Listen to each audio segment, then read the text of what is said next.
1, 2, 1, 2. Hey, everybody. Thanks for checking in. We appreciate that. This is a recap of Unit 1. I put together 4 lessons that are very descriptive and have intention on this money flow that we're focusing on here. So I have the past few videos here, went through the full unit on how crypto markets actually rotate. Now, this information can stay with you for long term. The rotation and the structure of this will repeat itself. Okay, it's history. It's not about predicting or price targets and things like that. This is following the money, ladies and gentlemen. Structure repeats itself, definitely. So in this video right here, I want to quickly recap all 4 of the lessons for you. See the full picture right here in one place. That way you can choose. If you see a title, you can go back and look at it. Lesson number 1 is Bitcoin dominance is the title. Okay, this tells us where capital is concentrated, ladies and gentlemen. The key points here, there's a couple of points. When dominance rises, capital is defensive. That means when there's more money in Bitcoin. Bitcoin usually leads, right, with the money inflows.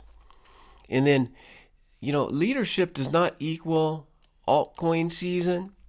That's what we were looking at in this one. So this is the foundation. Without understanding dominance, everything else becomes noise. All this chatter you hear on headlines and things and other YouTubers, there's tons of youngins out there that I saw when I first started that everybody gets excited, and it's okay.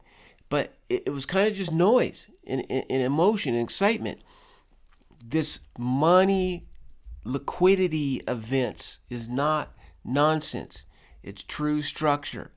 Lesson number 2, Ethereum as confirmation. Okay, now lesson 2 focused on this, looked at Ethereum a little closer, which ETH is usually the first confirmation asset when markets begin to transition. Historically, okay, it has been Ethereum, which is considered the first altcoin.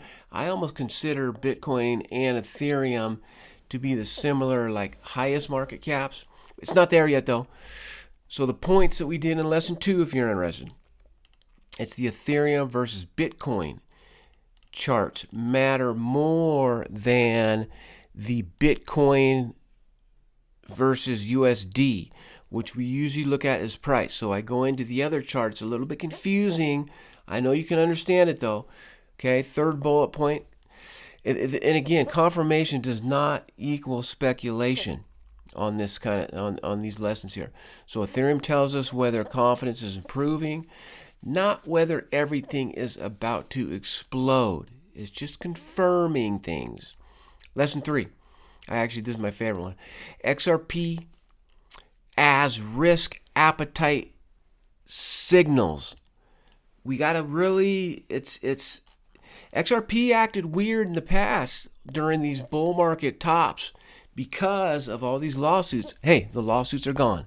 There's been a lot more clarity, not full-on clarity until that Clarity Act defines the gray area that we're still looking at with XRP. But here's the recap on that lesson. Markets move ahead, certainly. And then XRP participation does not equal expanding confidence. XRP following BTC and ETH matters more than XRP alone. Okay, take note of that. So when XRP is moving, it doesn't mean mania. Okay, it means participation is expanding cautiously. We do like that kind of stuff. Lesson number 4.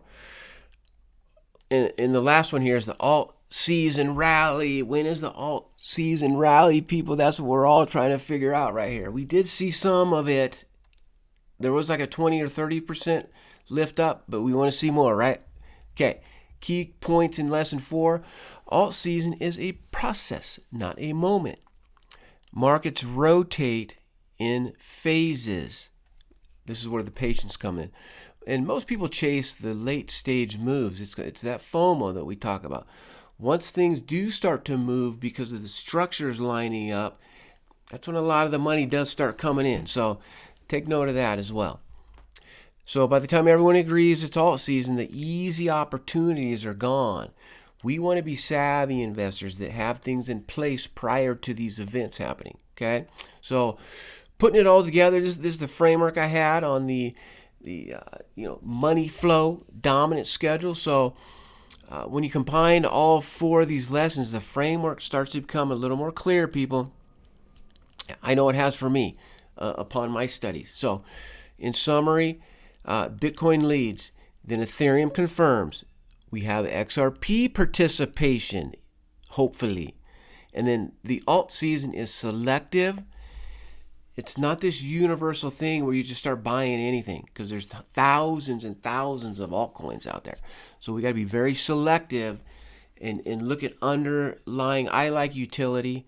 I like projects that do something, that they have strong utility in that altcoin world. That is what I focus on. So this framework doesn't predict the future. It just helps to interpret how these behaviors are going right here.